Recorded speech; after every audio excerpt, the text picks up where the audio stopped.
Hey guys, my name is Caitlin and I'm doing my book review on Tim O'Brien's The Things They Carried. It was published in 1990. Let's see. Okay, I want to make sure I get my words right here for my script. I read this entire book cover to cover, every word on every page, and y'all, I really did. A lot of times it's hard for me to sit down and focus to read a book, but this book was really engaging. It was the story, basically a soldier's story of his time in Vietnam.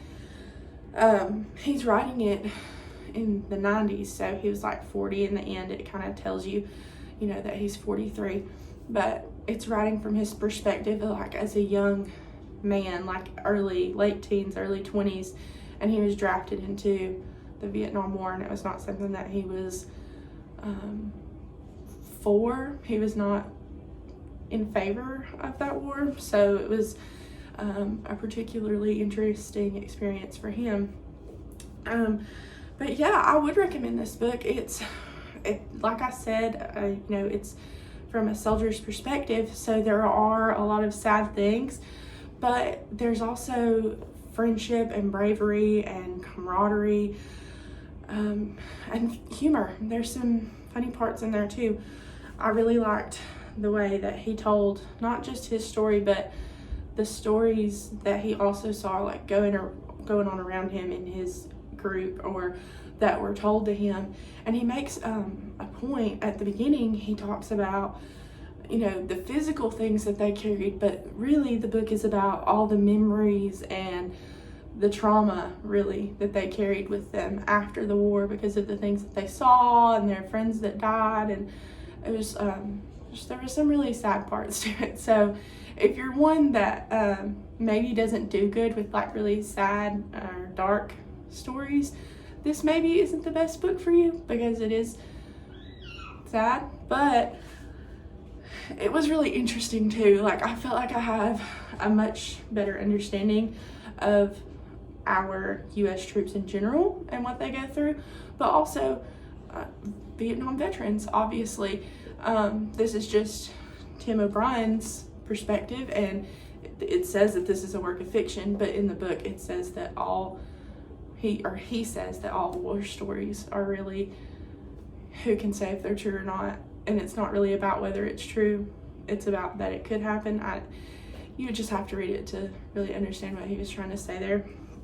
And I feel like I really need to think on it a little longer, because it's kind of a theme woven throughout the whole book, is like whether the stories are true or not, but also whether or not that matters. So it's really interesting the way he wrote it. I really liked it. For my lesson plan, I would use this during a cultural unit.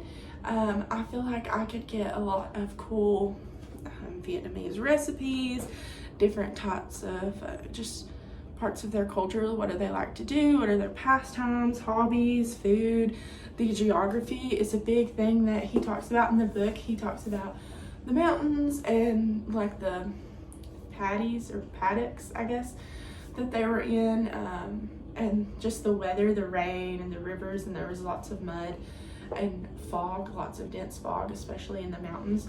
So I feel like a cultural unit or a geography unit would be my best bets. For a younger, lower grade, like first or second grade, I would definitely go more the cultural route, because obviously there's some dark themes in this book and we wouldn't want to traumatize any young students. But I think there is a lot that can be learned from learning about different cultures that you don't experience every day.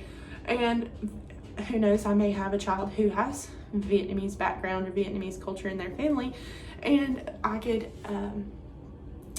use that child's experiences or that child's whatever they would like to share and build on a lesson, and focused on Vietnam and Vietnamese culture. I think it would be good to do small groups for a cultural lesson unit.